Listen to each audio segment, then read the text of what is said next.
सबसे पहले periodic table classification किसने किया था? एक बार रिवाइज करा देता हूं जो करवाया था। किसने किया था? सबसे पहले एलिमेंट्स का क्लासिफिकेशन किसने किया था? लेवोजियर ने। किस बेस पे किया था? मेटल नॉन मेटल के बेस पे। उस समय कुछ ऐसे एलिमेंट थे जो क्या थे? मेटलॉइड्स भी थे। उसके बाद में क्लासिफिकेशन किया साइंटिस्ट आया था डोबेरेनर। डोबेरेनर ने कौन सा रूल दिया था? कौन सा?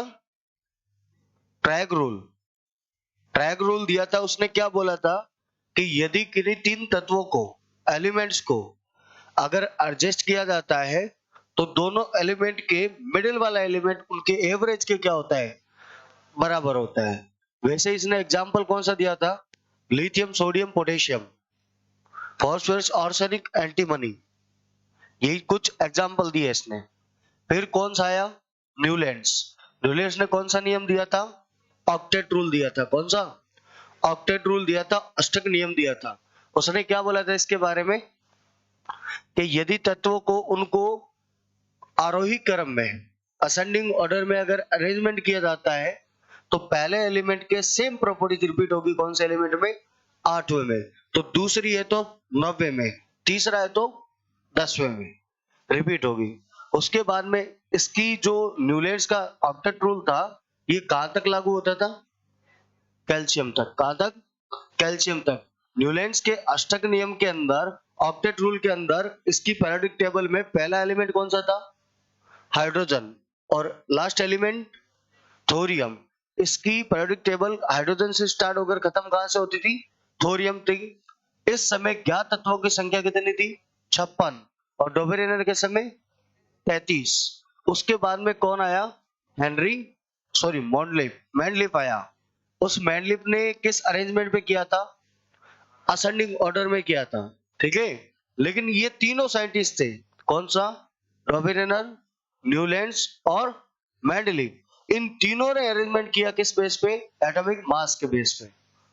उसके बाद में इसकी पीरियोडिक टेबल के अंदर अगर फंडामेंटल पीरियोडिक टेबल में बात करें तो इसके अंदर ग्रुप कितने थे? 8। पीरियड कितने थे? 6। कितने थे? 6। उसके बाद में इसकी ओरिजिनल टेबल के अंदर कितने हो गए? 9।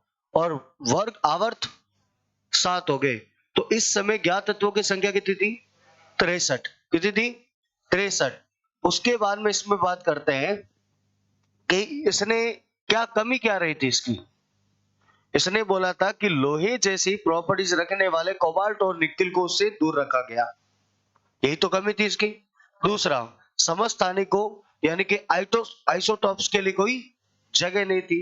हाइड्रोजन को स्थान नहीं दे पाया था। ये इसकी क्या थी? कुछ कमियां थी। उसके बाद में एक साइंटिस्ट और क्या थी? निकेल को। निकेल को किससे पहले रखा? कोबाल्ट से। यानी कि कम द्रव्यमान वाले को ज्यादा मास वाले से क्या रखा? पहले रखा। ये इसकी कमी थी। इसके बाद में कौन आया? हेनरी मोजले आया। हेनरी मोजले कब आया था? 1913 के अंदर आया था। उसने पीरियोडिक टेबल को किस बेस पे अरेंजमेंट किया था? एटॉमिक नंबर के बेस पे। Atomic number. इस समय ज्ञात तत्वों की संख्या कितनी हो गई? 118, जिसमें से नेचुरल कितने हैं?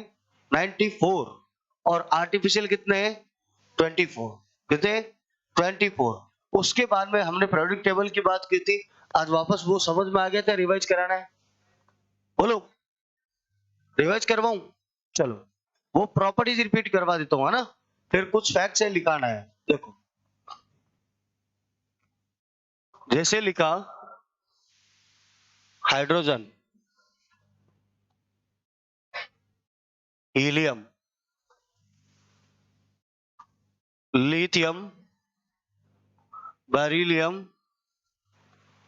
Boron, carbon, nitrogen, oxygen, fluorine, neon, sodium, magnesium, aluminium, silicon, phosphorus, sulphur, chlorine, organ. ठीक है। उसके बाद में पोटेशियम, कैल्शियम।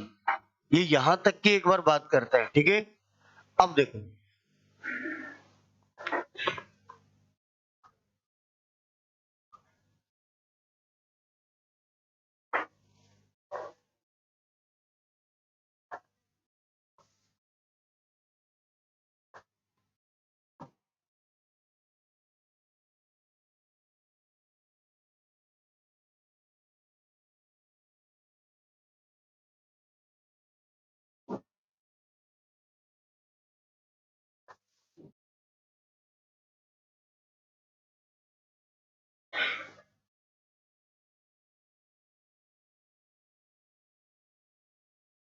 आवाज नहीं करो भैया।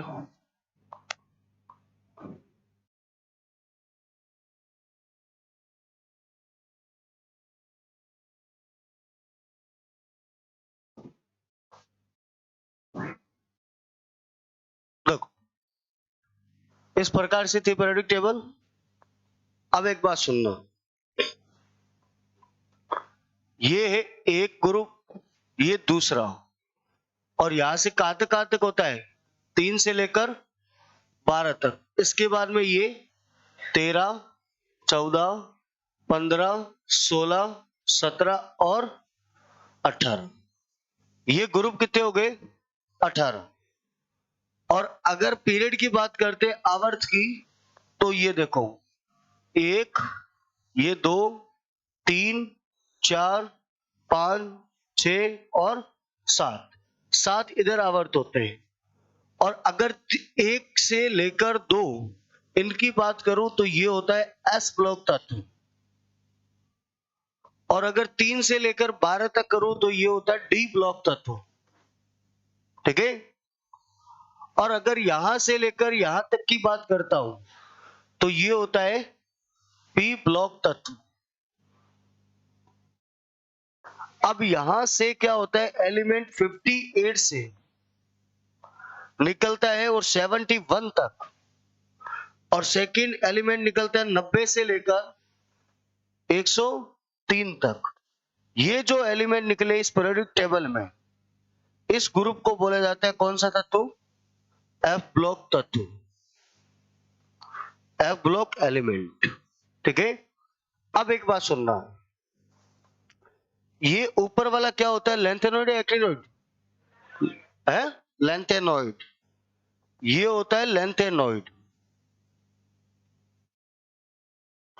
और ये होता है एक्टिनॉइड।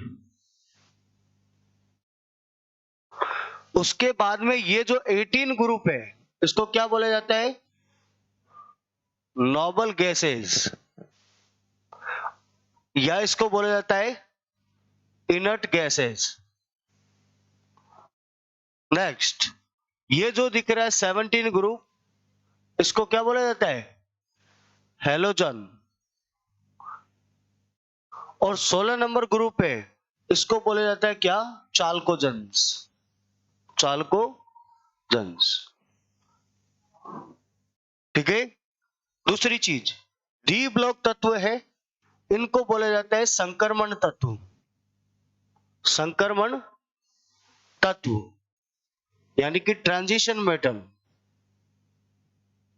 Transition metal. और ये जो एफ ब्लॉक तत्व है, इसको बोलते हैं आंतरिक, आंतरिक संक्रमण तत्व, यानी कि इंटरनल ट्रांजिशन मेटल। ये इनकी क्या होती है, कुछ पीरियोडिक टेबल की विशेषता ही होती है, ठीक है क्या। अब आगे समझना, देखो मैंने क्या किया, इस ग्रुप को लिखता हूं, पहले लिखा S P D F block, लिख दिया। उसके बाद में एक तरफ लिखता हूं मैं इसमें पीरियड, आवर्त।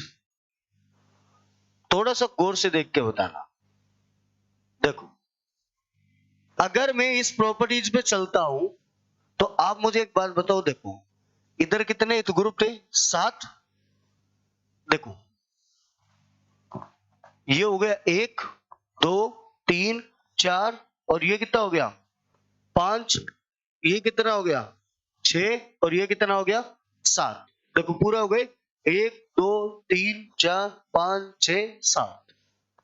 अब इसके अंदर देखो मैं यहां से लेकर यहां तक अगर जोड़ता हूं तो कितने हो गए, 12, और एक ये कितना हो गया, 13। तो अगर इसमें बात करते हैं तो हमें एस ब्लॉक में टोटल एलिमेंट कितने मिले सर, 13 मिले। दूसरा, डी ब्लॉक में हमेशा ध्यान रखना कितने एलिमेंट होते हैं, 40। कितने, 40। और अगर मैं इसमें जाता हूं तो कितने हो गए, देखो 1 2 3 4 5 6, इधर भी 6, 36, 36, और ये कितने कितना हो गया, 37। तो पी ब्लॉक में 37, और एफ ब्लॉक में अगर बात करता हूं तो 14 इसमें, 14 इसमें, कितने हो गए, 28।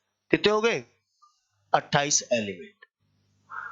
अब इनको जोड़ दो, 118। ये तो मैंने ब्लॉक की बात की जिसमें होते हैं। नेक्स्ट बात सुनना, अगर पीरियड में बात करते हैं कि सर कितने होते हैं, तो देखो एक बात बताओ, पहले पीरियड में कितने, 2।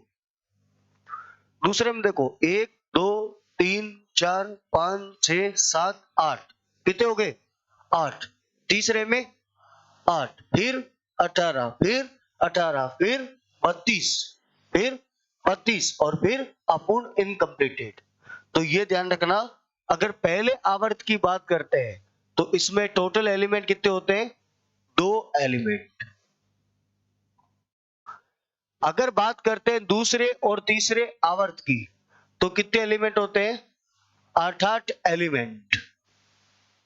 और अगर बात करते हैं चौथे और पांचवें आवर्त की तो इसमें कितने एलिमेंट होते हैं, 18 एलिमेंट।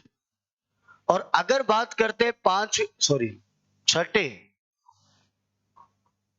अगर छठे की बात करते हैं तो इसमें कितने होते हैं, 32 एलिमेंट। और अगर बात करते हैं सातवें की तो इसमें कितने एलिमेंट होते हैं, अपूर्ण।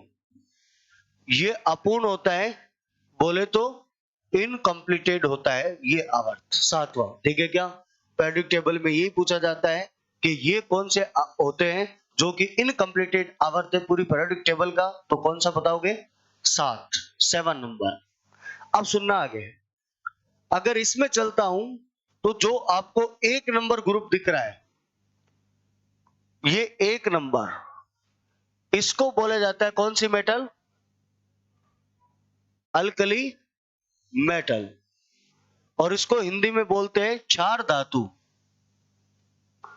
पहली चीज। सर दूसरे ग्रुप्स की मेटल क्या कहलाती है, मैंने कहा इसको क्या बोला जाता है, अल्कलाइन अर्थ मेटल, और इसको बोला जाता है क्षार मृदा धातु, क्षार मृदा धातु। ठीक है, अब ध्यान से सुनना एक बात, इनकी प्रॉपर्टीज क्या आती है, क्या इनको क्षार धातु क्यों कहा गया, उसका कारण क्या है। इसका कारण यह है कि क्षार धातु ये वाली जो दिख रही है आपको, ये बहुत रिएक्टिव एलिमेंट है। कहने का मतलब क्या है, जैसे सोडियम को अगर तालाब के अंदर ऐसे फेंक देते हैं तो ये जलता हुआ तैरेगा, अपने आप ये आग लग जाएगी। जैसे जादूगर नहीं होते क्या, आपने देखा होगा, वो कहते हैं हम देखो पानी में आग लगा देते हैं, पानी में कोई आग नहीं लगा सकता है। ठीक है, वो कुछ नहीं करते हैं, वो जैसे होता है ऐसे सोडियम पड़ा होता है उसके अंदर जहां पे आग लगाते हैं और उसमें ऐसे पानी से ऐसे करते हैं, जैसे करते तो आग जल जाती है, वो सोडियम में जलती है। ठीक है, दूसरी चीज, सर क्षार मृदा धातु का क्या मतलब है, मैंने कहा ये वो होती है धातु जो हमें किससे मिलती है, मिट्टी से मिलती है। किससे मिलती है, मिट्टी से मिलती है। ठीक है, जो हमारे मिट्टी में होती है, धरती पे होती है, वो जो जितने भी होते हैं वो किसमें मिलते हैं, अल्कलाइन अर्थ मेटल। दूसरा, सर संक्रमण तत्व किसको कहते हैं, मैंने कहा वे ट्रांजिशन मेटल उसको कहते हैं जो अपनी जो वैलेंसी है, यानी कि अपने आउटर मोस्ट शेल में इलेक्ट्रॉन में क्या कहलाती है उसकी वैलेंसी, ये क्या कर देता है, चेंज करते रहता है। कभी तो कम हो जाएगी, कभी क्या हो जाएगी, ज्यादा हो जाएगी, फिक्स नहीं रहती है। वो मेटल्स कहलाती है कौन सी, ट्रांजिशन मेटल। उसके बाद में यहाँ पे बिल्कुल इस प्रकार से यहाँ पे ऐसे जिग जैग आती है, इस प्रकार से। पीरियोडिक टेबल में यहाँ पे एक जिग जैग आता है। ये जिग जैग जो लाइन है ये इस साइड में देखे तो ये सारी इसमें क्या होती है, मेटल होती है, और उस साइड में देखे तो क्या होती है, नॉन मेटल होती है। ये दोनों को इनको क्या करता है, सेपरेट करता है। किसको, धातु और अधातु को। उसके बाद में जैसे ही आगे चले तो यहाँ पे आप देख रहे हो इस लाइन के पास में, आप मुझे बताओ क्या आया, इस लाइन के पास में सर एल्यूमिनियम आया, आया क्या, आया। और इस साइड में देखे तो ये जो इस पे आते हैं इस लाइन पे, इनको बोला जाता है मेटलॉइड्स। क्या बोलते हैं, मेटलॉइड्स बोलते हैं। अब आप मुझे एक बात बताओ, क्या एल्यूमिनियम इन दोनों को लाइन को टच नहीं कर रहा है क्या, कर रहा है क्या। इसीलिए ध्यान रखना, एल्यूमिनियम एकमात्र ऐसा एलिमेंट है जो एक तो जिंक भी है, एक एल्यूमिनियम भी है, जो क्या करता है, एम्फोटेरिक यानी कि उभयधर्मी ऑक्साइड बनाता है। क्या करता है, उभयधर्मी ऑक्साइड, यानी कि इसके एम्फोटेरिक क्या होते हैं, ऑक्साइड होते हैं। और ये पूछा गया है तो एल्यूमिनियम ब्रोमाइड, मतलब ये होता है जैसे मान लो एक ही सब्सटेंस है, एक ही पदार्थ जो मेटल और नॉट सॉरी एसिडिक और बेसिक इन दोनों का नेचर रखता है, उसको कहा जाता है एम्फोटेरिक। ठीक है, जैसे प्रोटीन, प्रोटीन क्या होता है, एम्फोटेरिक होता है, जिसमें प्रॉपर्टीज कौन सी होती है, मेटल की भी होती है, सॉरी एसिडिक भी होती है और बेसिक भी होती है। ठीक है, नेक्स्ट बात, सर ये चाल्कोजेंस क्यों कहा गया इसको, मैंने कहा इसको चाल्कोजेंस कहने का मतलब ये है, अयस्क सुना है आपने, जैसे किसी मेटल को किसी अयस्क, जैसे लोहे का अयस्क क्या होता है, हेमेटाइट, मैग्नेटाइट, ऐसे सुन रखा है। ये जो होता है ना किसी अयस्क से निकाली जाती है। और सर हैलोजेंस का मतलब क्या है, मैंने कहा ये बनाती है सॉल्ट, लवण बनाती है। जैसे आपने सुना होगा NaCl, HCl, है ना, ये जो होती है ना 17वें ग्रुप की, इसीलिए इसको हैलोजेंस कहा गया है, यानी कि ये क्या बनाएगी, लवण बनाएगी। ठीक है, उसके बाद में चले 18 ग्रुप, तो इसके अंदर कौन सी है, नोबल गैसेज है। कौन सी है, नोबल गैसेज। आपको मेरी बात सुन लेना ध्यान से, आपको पूछेगा ऐसा कौन सा ब्लॉक है, ऐसा कौन सा ब्लॉक है जिस ब्लॉक के अंदर मात्र और मात्र एक नॉन मेटल है, हाइड्रोजन, एस ब्लॉक, उसके अलावा सारी मेटल है। प्रॉपर्टीज बता रहा हूं, गौर से सुन लेना।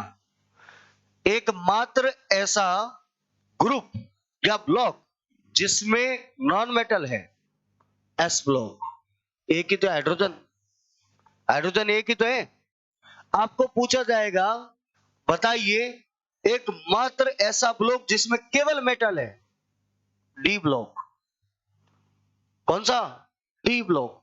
आपको पूछा जाएगा ऐसा ब्लॉक जिसमें मेटल, नॉन मेटल और मेटलॉइड्स तीनों हैं, पी ब्लॉक। कौन सा ब्लॉक, पी ब्लॉक। ये बात ध्यान में रखना भैया, ठीक है क्या, अरे कर लोगे, बोलो पक्का।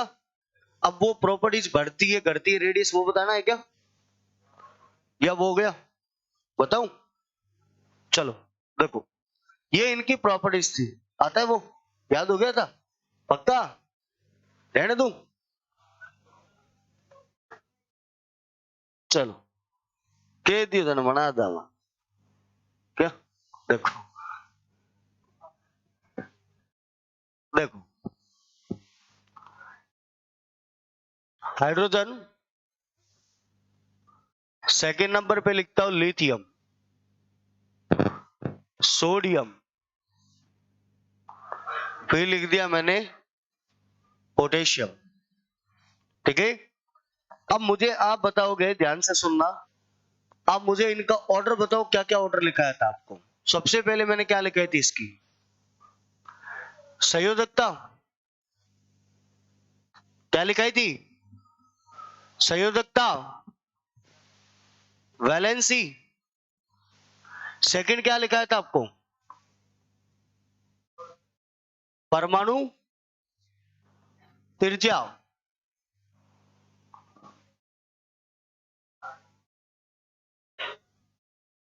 एटॉमिक रेडियस, द्रव्यमान थोड़ी लिखाया था। नेक्स्ट विद्युत ऋणात्मकता, यानी कि इसको क्या बोलते हैं? Electron negativity. फिर आपको कौन सा लिखाया था? विद्युत विभव।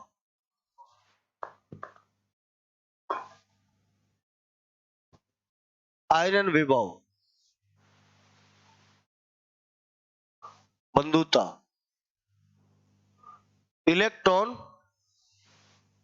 एफिनिटी। और कौन सा लिखाया था आपको? आयनाइजेशन एनर्जी, आयनन ऊर्जा, आयनन ऊर्जा, आयोनाइजेशन एनर्जी। एक और प्रॉपर्टी लिखाता हूं, मेटेलिक कैरेक्टर्स, धात्विक गुण। धात्विक गुण देखो,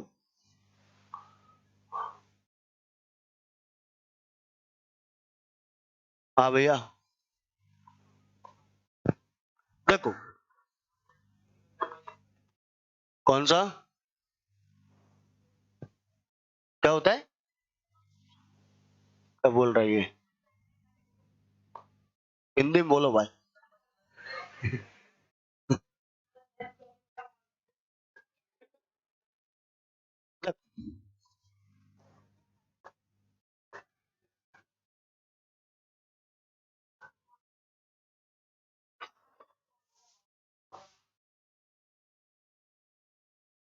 देखो बता दूंगा बाद में, डाउट है बता देंगे। मेरे को नहीं हुआ।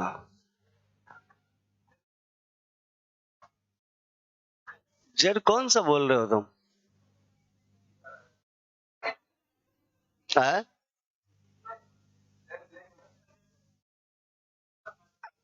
चले क्या?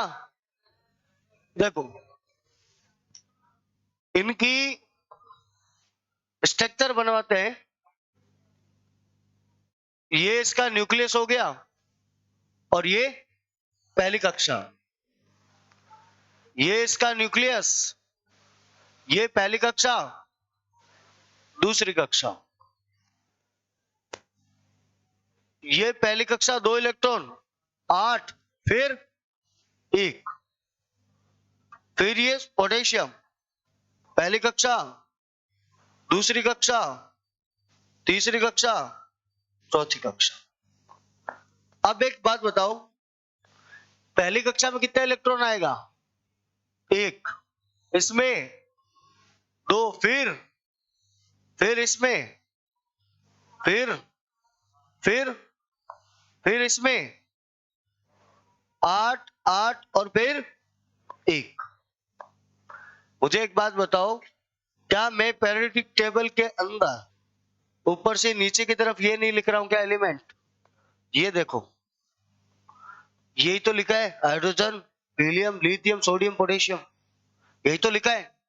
और इधर देखो ये सेम प्रॉपर्टी लिख रखी है, ये रही।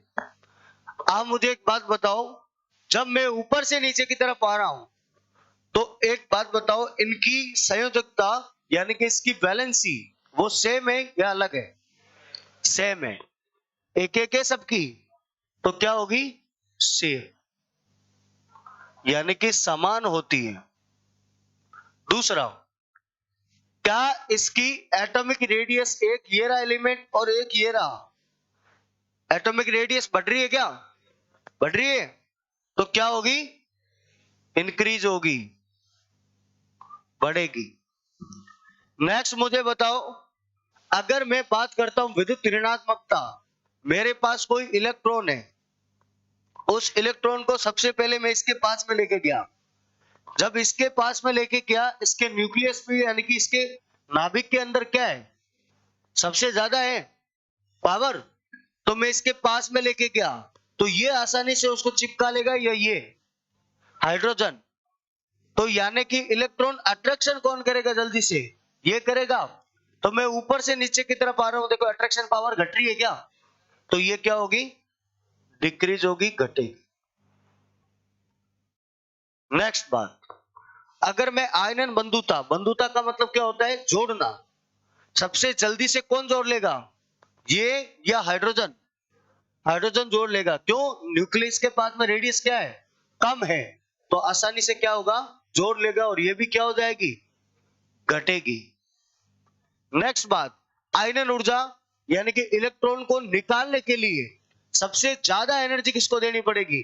इसको या इसको?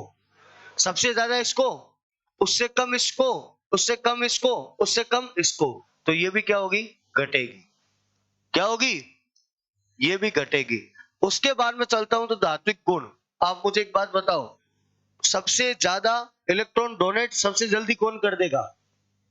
पोटेशियम। यही तो करेगा। तो पोटेशियम सबसे ज्यादा कर देगा, इसका मतलब इसको एनर्जी कम देनी पड़ेगी, इसको और कम, इसको और कम, इसको और कम, तो आसानी से इलेक्ट्रॉन तैयार कर देगा ये। अब मुझे एक बताओ, जब मैं ऊपर से नीचे आ रहा हूं तो धात्विक गुण बढ़ रहा है या घट रहा है? मेटेलिक कैरेक्टर्स क्या होगा? बढ़ेगा। क्या होगा? बढ़ेगा। ठीक है क्या? तो ये आप प्रॉपर्टीज इनकी ध्यान में रखना। ठीक है, उसके बाद में चलते हैं आगे लेफ्ट से राइट की तरफ। देखो, एक तरफ मैं लिखता हूं सोडियम, फिर लिखा मैंने एल्युमिनियम या मैग्नीशियम लिख दो,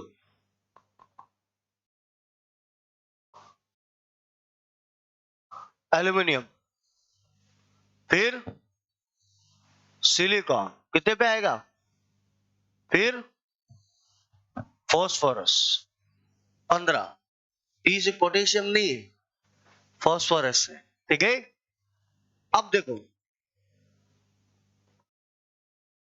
ये सोडियम इसका न्यूक्लियस, ये पहली कक्षा, ये दूसरी कक्षा, ये तीसरी कक्षा। ये एल्युमिनियम पहली कक्षा में कितने इलेक्ट्रॉन? दूसरी में, तीसरी में 3। फिर ये सिलिकॉन पहली कक्षा में 2, फिर 8, फिर 4, फिर 2, फिर 5। ठीक है, अब सुनना आगे। इसमें मैंने 2, 8, 1, 2, 8 और कितना हो गया? 3, 2, 8, 4 और उसके बाद में 2, 8 और 5। ये लो। अब आप मुझे एक बात बताओ कि मैं इस साइड में जा रहा हूं, इस साइड में, तो आप मुझे सबसे पहले एक बात बताओ कि जो इसकी वैलेंसी है, संयोजकता, वो घटेगी या बढ़ेगी? बताओ। बढ़ेगी? पक्का? हाँ, इसकी संयोजकता यानी कि वैलेंसी, संयोजकता पहले क्या होगी? पहले बढ़ेगी और फिर घटेगी। पहले बढ़ेगी फिर घटेगी। दूसरा, अगर बात करते हैं इसकी परमाणु त्रिज्या, अब मुझे बताओ इसकी एटॉमिक रेडियस कम होगी ज्यादा होगी? क्या होगी? अगर मैं प्रेडिक्टेबल में लेफ्ट से राइट की तरफ जा रहा हूं तो उसकी एटॉमिक रेडियस क्या होगी? बताओ, घटेगी या बढ़ेगी? घटेगी। क्या होगी? घटेगी। क्यों घटेगी? किसको नहीं समझ में आया? बोलो। नहीं आया? आप एक बात बताओ, लिखा हुआ तो है पीछे है, कौन सी? परमाणु त्रिज्या, एटॉमिक रेडियस, ये लिखा हुआ है। अब एक बात बताओ, देखो इसके पास में प्रोटॉन कितने? 11। इसके पास में कितने? इसके पास और इसके पास ज्यादा पावर किसके पास में? फॉस्फोरस के पास में। तो ज्यादा पास में इसके है, तो ये क्या करेगा? प्लस चार्ज है ये, और इलेक्ट्रॉन पे कैसा चार्ज होता है? माइनस, तो ये प्लस माइनस को खींचेगा नहीं क्या, और जैसे खींचेगा तो जो उसका साइज क्या हो जाएगा एटम का, छोटा हो जाएगा। नहीं होगा? अरे नहीं होगा क्या? क्या हो जाएगा? घट जाएगा। ठीक है, नेक्स्ट अगर बात करते हैं इलेक्ट्रॉन ऋणात्मकता, तो मुझे एक बात बताओ, जो इलेक्ट्रॉन को अट्रैक्शन करेगा, वो इलेक्ट्रॉन को अट्रैक्शन कौन करेगा जल्दी से, ये या फिर ये कर लेगा। क्यों? क्योंकि सर इसकी रेडियस क्या हो गई, कम, और रेडियस कम होगी इसका मतलब न्यूक्लियस में पावर ज्यादा है, कोई भी इलेक्ट्रॉन लेके आओगे वो क्या कर लेगा, इसको आसानी से अट्रैक्शन कर लेगा। क्या कह रहे हो? हाँ, कैसे? बताया तो था भाई, ये बताया तो था, कौन से में बताना बताओ। तो घटेगी ना, ऊपर से नीचे आऊंगा तब। इसमें सेल देखो एक ही है, इसमें कितनी है, दो, इसमें कितनी है, तीन, इसमें कितनी है, चार। सेल बढ़ रही है तो एटॉमिक साइज भी तो बढ़ रहा है, एटॉमिक रेडियस भी तो बढ़ रही है। क्या कह रहे हो? आप एक बात बताऊं आपको, मैंने आपको जब इसको न्यूलैंड्स का अष्टक नियम नील्स बोर बताया था, तब उसमें एनर्जी लेवल भी दिया था। उसने ये भी बोला था कि न्यूक्लियस के सबसे पास वाली कक्षा की एनर्जी क्या होती है, सबसे ज्यादा होती है, तो वो भी तो पावर है, वो भी तो खींचेगा उसको। सबसे आउटर मोस्ट सेल की पावर क्या होती है, सेल की कम, इसीलिए उसको आसानी से निकाला जा सकता है, ये इसके पीछे होता है। ठीक है, चलिए अब एक बात बताओ, इलेक्ट्रॉन अट्रैक्शन, इलेक्ट्रॉन को आसानी से कौन अट्रैक्शन कर लेगा, कौन, फॉस्फोरस, तो ये क्या होगी, बढ़ेगी। उसके बाद में बात करते हैं हम इलेक्ट्रॉन बंधुता, इलेक्ट्रॉन बंधुता ये क्या होगी बताओ, बढ़ेगी, ये भी क्या होगी, बढ़ेगी। और उसके बाद में मैं बात करता हूं तो इलेक्ट्रॉन नेगेटिविटी, लिख दिया ना, आयनाइजेशन एनर्जी, आयनन ऊर्जा, आयनन ऊर्जा, ये बताओ क्या होगी, ये बढ़ेगी। और नेक्स्ट बताओ धात्विक गुण, मेटेलिक प्रॉपर्टीज, धात्विक गुण क्या होगा, क्या होगा, घटेगा। अब देखो इसमें ये पेरियोडिक टेबल है, इस पेरियोडिक टेबल के अंदर अगर मैं इस तरफ से इस तरफ जा रहा हूं, तो आप मुझे एक बात बताओ, यदि मैं राइट से लेफ्ट की तरफ जा रहा हूं, तो मेटेलिक जो कैरेक्टर से प्रॉपर्टीज है वो बढ़ रही है क्या, कब, जब मैं पेरियोडिक टेबल में राइट से लेफ्ट की तरफ जा रहा हूं। लेकिन जब मैं पेरियोडिक टेबल में लेफ्ट से राइट की तरफ जा रहा हूं, तो इसके धात्विक गुण क्या होंगे, घटेंगे, घटेंगे नहीं क्या। अब खुद सोचो, इस जिग जैग तक, यहां तक, इसके इधर, इधर ही मेटल है, उधर क्या है, नॉन मेटल, और इस पे क्या आ रही है, मेटल्स, क्या आ रही है, मेटल्स। ठीक है क्या, ये इसके क्या थी, पूरी प्रॉपर्टीज थी। ठीक है, हाँ कर लोगे पक्का, चलिए बाकी मिलते हैं कल।